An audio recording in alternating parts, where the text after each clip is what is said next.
In last week's episode, I talked about the idea that your goals should be so big that you are not capable of accomplishing them. We talked about the reality that if you were the person who could accomplish your goals, then you would already have them. So the goals should be becoming the person that can have and achieve what you've always wanted.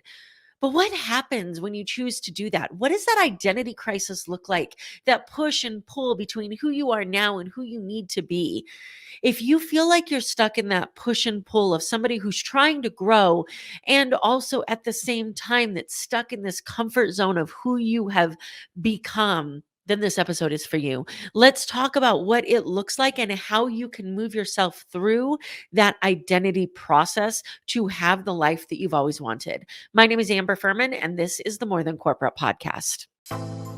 Welcome to the More Than Corporate podcast. I'm Amber Fuhriman, recovering perfectionist and serial accomplisher. If you're anything like I used to be, you've been living your life thinking that if you accomplish enough stuff, you'll finally find the success you've always wanted. But what if it's not about accomplishing more stuff? What if it's about accomplishing the right stuff? I believe you don't find success, you create it by intentionally designing the life you want and having the courage to get out of your comfort zone to live your design. I went from doing what I was supposed to do to doing what I love to do, and now I get to help others do the same. Keep listening as I chat with inspiring people who make it their mission to live their best life every day and learn how you too can live the life you've always wanted.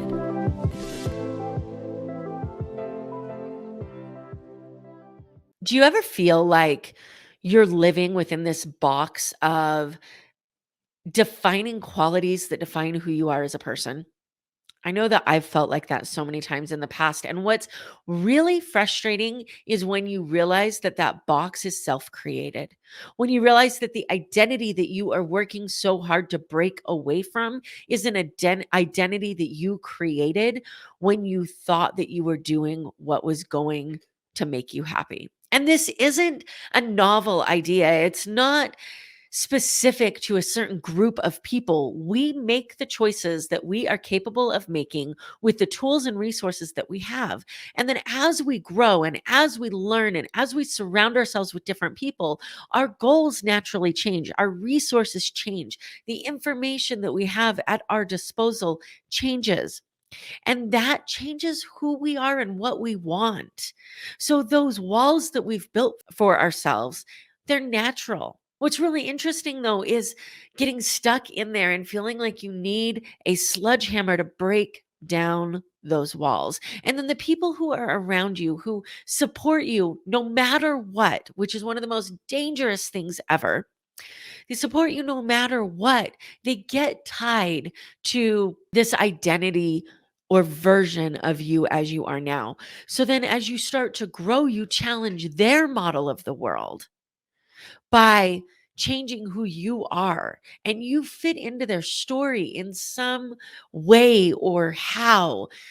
So when you start to change, you feel that resistance to step back into that comfort zone. And there's so many reasons that this happens.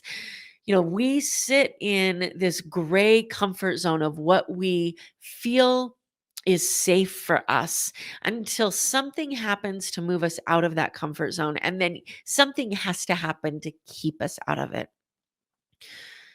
How many times have you made a change in your life or decided you were going to improve some area of your life and you start working towards that?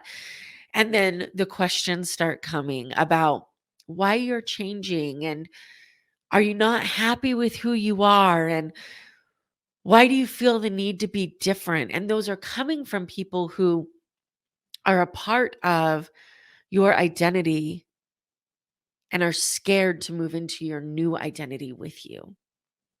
The people who are resistant to change, the people who don't know how to support you in your new journey because they can't relate to you as that person.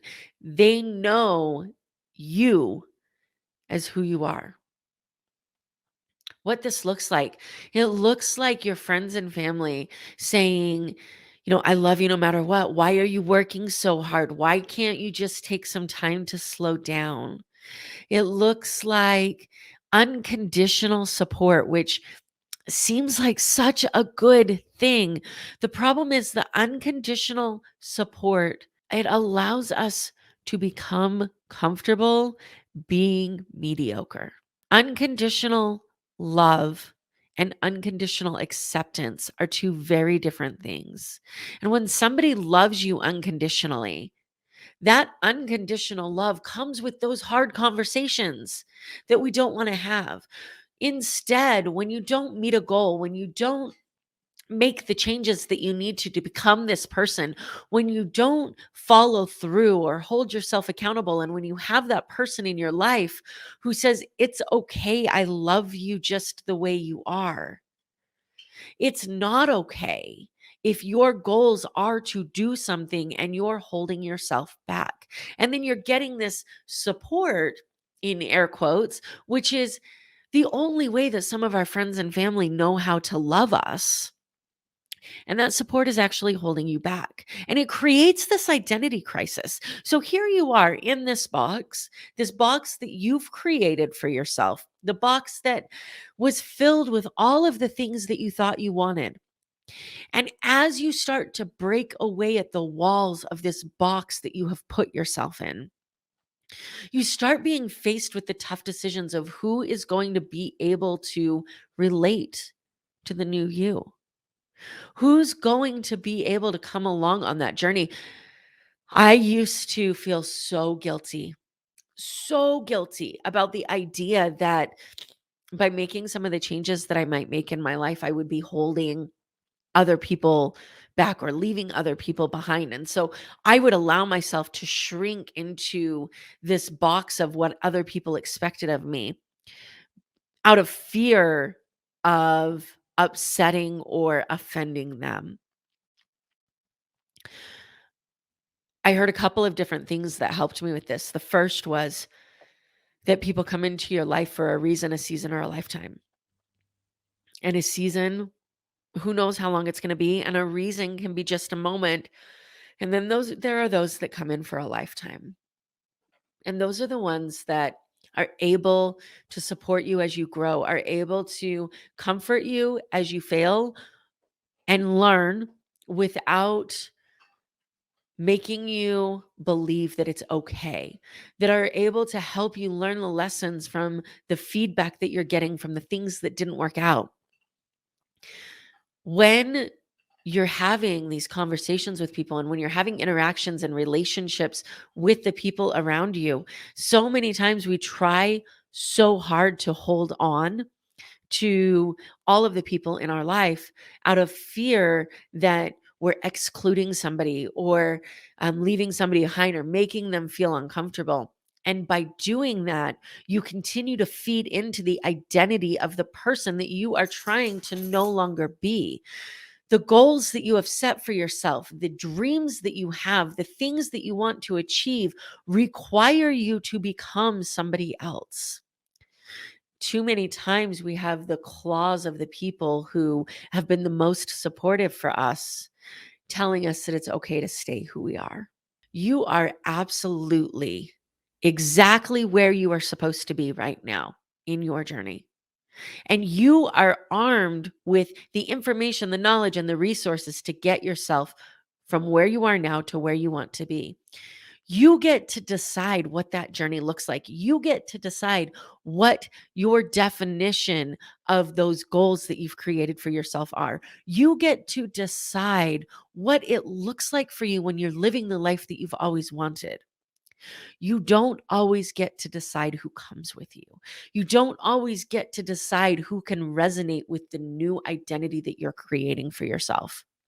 And a lot of times, this results in this imposter syndrome feeling of, there's that balance between needing to become the person who can accomplish your goals and believing that you can become that person, and also knowing that you're not that person yet and needing to constantly see yourself 2 or 3 steps ahead of where you are. and knowing that that's what you're working towards. And this requires an incredible amount of vulnerability and an incredible amount of authenticity to be able to say, I am not this person yet, and I know that I can be. There are so many things in our life that we can control, and there are so many things that we can't.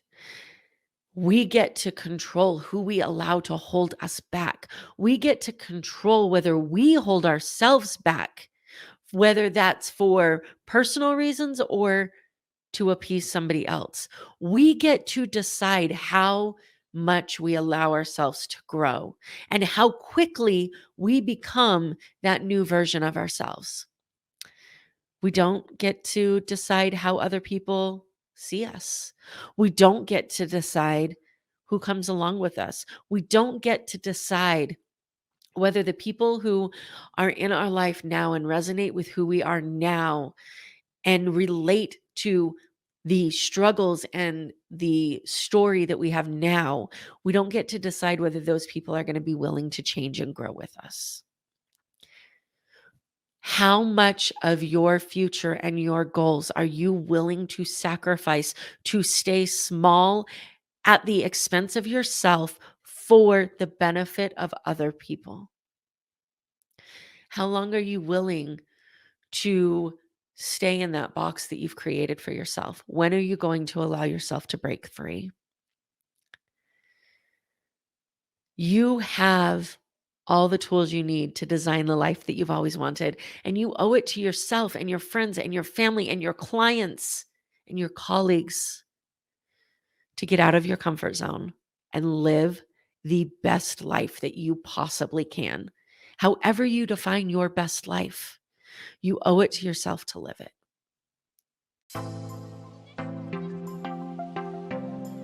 Thank you so much for listening to this episode of the More Than Corporate podcast. If anything that was said during this episode resonated with you or provided value in any way, it would mean the world to me if you would head over to iTunes and leave a rating and review for the More Than Corporate podcast. Thank you so much for taking the time to do that. I'm really looking forward to connecting with you. If you'd also like to connect, I've created a Facebook group that is full of amazing people who also make it their mission to live their best life every single day. If that sounds like something that you're interested in, the name of that Facebook group is Success Center. Head over there, request to join, and I look forward to connecting with you soon.